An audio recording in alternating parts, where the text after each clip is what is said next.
Welcome to Kenton's videos. Enjoy the video. You start by opening Logic Pro X and creating a new empty project so you can work cleanly.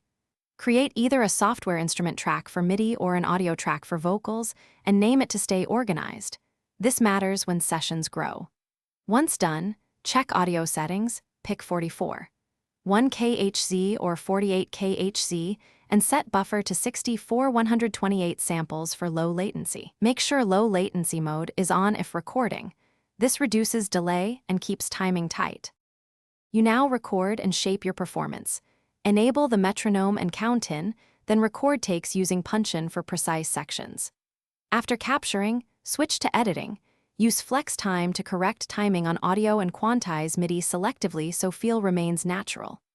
Once edits are clear, begin arranging by dragging regions into song order, creating folder tracks and color-coding parts.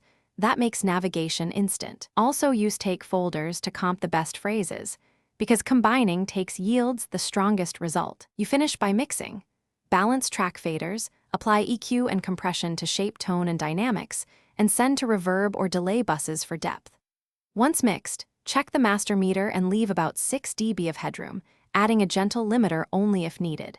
When satisfied, bounce stems or the final mix to WAV or MP3 and consolidate regions to avoid missing audio. If audio skips or plugins crash, restart Logic with the Shift key to open a new project. That clears plugin state. Thanks for watching. Consider subscribing if we helped you.